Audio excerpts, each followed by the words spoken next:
What is the PHAR listening method, and how can it make you a better listener?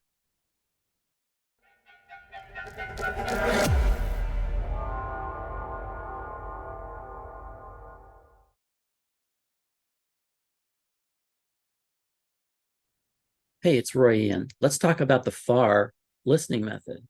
What is PHAR? Well, it's PHAR. Okay, so we've made a nice little acronym out of this for you. Everybody loves acronyms. And PHAR stands for pay attention, hear ideas, ask questions, and reserve judgment. So what we want to do is become better listeners, communicate better with people, partner better with people, and just overall improve our way of communicating. So pay attention. What do we say? What do we mean when we say pay attention? We mean doing several things. First off, make eye contact, or if you're online, look into your webcam, kind of like what I'm doing right now. Make sure you look at the lens. If it's not in a place where you can look at it, you want to try to do that. And then give positive nonverbal cues like nodding and smiling. So, if you're in person, of course, you've got body language, but many of us are doing this online. So you still have nonverbal cues. Nodding and smiling can give the person listening to you the understanding that you are actually paying attention to what they're saying. And then limit multitasking. So, we're all multitasking, right? But if it's very obvious that you're not engaged with somebody, they're going to pick up on that. So, either don't multitask or try to do it in a very careful way so that you are actually still giving them some of your attention. And that, of course, leads to something that you could, some people will say is generational. I don't necessarily think it is. Keep your phone in your pocket or on silent mode.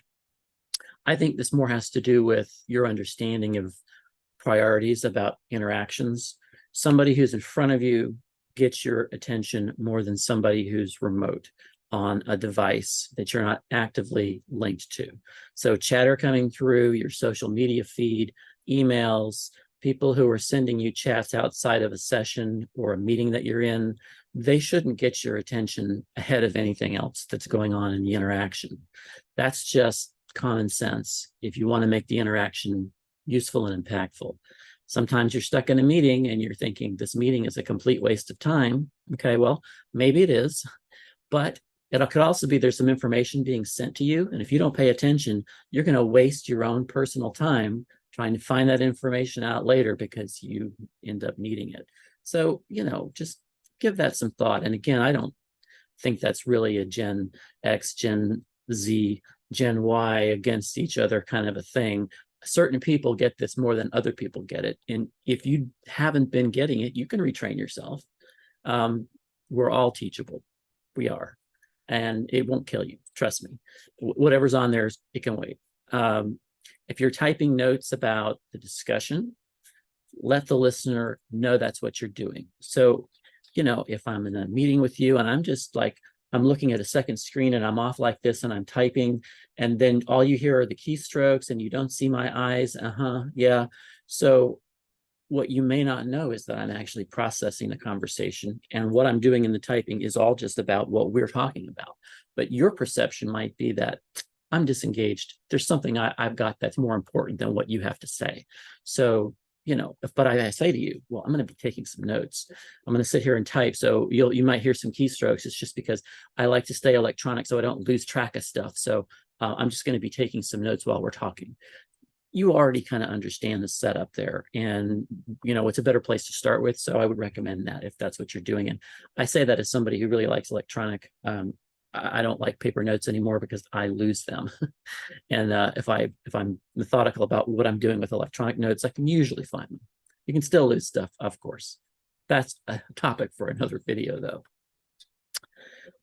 The next letter in PHAR is hear ideas. So yes, you're listening, but are you actually hearing? So hear ideas. So as somebody's talking, think the keywords that are being said to yourself in your mind. What are the key words? What are the key concepts? Think those to yourself as the person's talking, and that can help you grasp what they're saying better and retain it better. Ask for confirmation. We hear this a lot. We hear this in a variety of different situations where you want to ask for confirmation, and that would be like, what I hear you saying is, and then you say it, and either they confirm that or they say, well, actually, what I really meant was. So it's a good idea to do in a lot of different settings. So I would recommend that as well. Avoid trying to speed up the conversation by finishing others' sentences. Okay, so this leads into, some big things that go on today in interactions, where interactions aren't productive or can go wrong.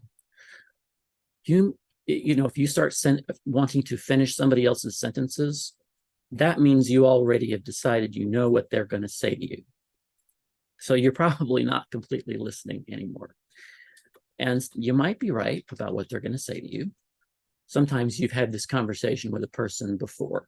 I know what their viewpoint is on this. And you might be more right in that scenario. But we tend to do this a lot more because we're trying to speed things up. We want to get to it. What's the bottom line? What's the takeaway? Okay. Well, kind of resist trying to do that. It's rude to try to finish someone else's sentence, but you also might be wrong about what they're going to say next. So just try to resist that. And that's kind of a sign to you.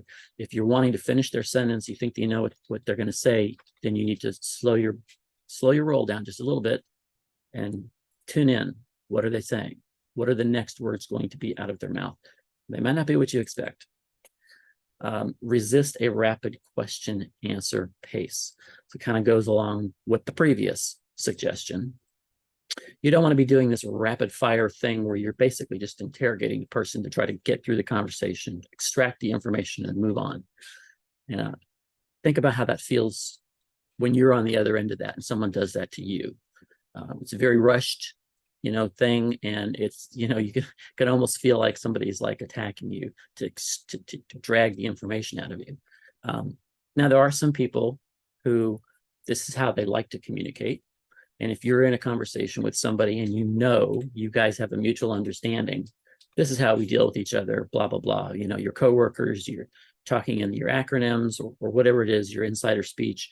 And it's, two people who are really on the same page, and you already know that. That's different. That's not what we're talking about here. You're in a conversation with somebody and you're just going to try to get through it as quick as possible.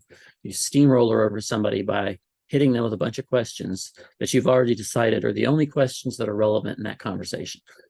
That may not be the best course of action to actually listen well. And then accept pauses and silence. So you see, we're kind of working up to this. Some people need some silence. Some people may pause. They may freeze up for a second. Create a space that feels somewhat safe if you can. Try to do that. Some people need their pauses. And yes, it may drive you crazy because you may say, this is a much more efficient way of talking about this. Why aren't you doing that? That may be what's going on in your mind. But everybody's different. So, we want to be inclusive, and you never know what somebody else is dealing with on the other end, what their personal struggles are. It may be that they are not able to respond to you as quickly as you would like for any variety of reasons, and they may really not be able to. So give them a little bit of that grace. And you might really be surprised at the benefits of that in the interaction. Our next letter in PHAR is A. Ask questions. Seek new information as you hear others. So you do want to ask questions. You're looking for new information. And if you're stepping back and saying, I'm going to approach this conversation as not thinking I already know everything that's going to be said, then you can receive new information. If you do some of the things we talked about in the previous step, which were not recommended, this can get in the way of you getting new information. And information is extremely important. There may be something you missed that you could really use, or maybe you even need. Allow yourself to be curious, even if you hear a viewpoint you feel disagreement towards. And this is a challenge. This is a problem we have in what we call civil society today, or lack thereof. We want to hear other people's viewpoints. It is important. It matters. It matters in your personal life, and it matters in your professional life. So people aren't always going to agree with us. But if we get curious about what they're saying, even if they have a viewpoint we already feel deeply we don't agree with, there may be some things that are included in their view, their overall view we don't agree with. There may be some things that we can find some common agreement on, and there may be some important information that we can get something out of. So this is important. And give follow-up questions in a friendly, calm, and steady manner. So not rapid fire, as we talked about, but give follow-up questions in a friendly, calm, and steady manner. It shows that you're interested and engaged. It also demonstrates that you value what they have to say. If your positions were reversed, wouldn't you want this from the other person who was talking with you? And so just consider that. And stretch yourself to keep that conversation going longer, to gather more information. Sometimes we're in a conversation with somebody and we're just like, oh my God, can this conversation just be over with? Well, that can be a mistake, right? Think of it as a skill. You are skilling up, you are stretching yourself to try to get that conversation to last a little longer. And you may be able to get information that's useful to you. Maybe you don't, but you won't know unless you try. And this is something that does get better with practice, but for many of us, this is something that we do have to work at. It's mental energy. Okay. And, you might be thinking, I'm like a power station. I've only got so much mental energy. Okay, well, that analogy doesn't completely work. Sometimes they'll say something you didn't expect, and it kind of perks up your interest. And it can really change the dynamic in a conversation. It can take it from something flat you just want to get over with to something that you find rewarding. That surprise won't happen, though, if you don't stretch yourself. All right. And then the last letter in the PHAR acronym is reserve. It's R for reserve judgment. If you're completely sure you know where the conversation is going, you may be prejudging what others are saying. Okay. Challenge yourself to allow your own position to soften, change, or be clarified. This is big. Some of you right now are going, oh no. There are some things that are just unacceptable to me, right? I'm using air quotes, unacceptable. We say all this internal language that keeps us from challenging our own notions. But again, as we talk about civil society, getting along with people, communicating well, improving our productivity, and building our network, you're not going to do any of those things if you're completely closed off.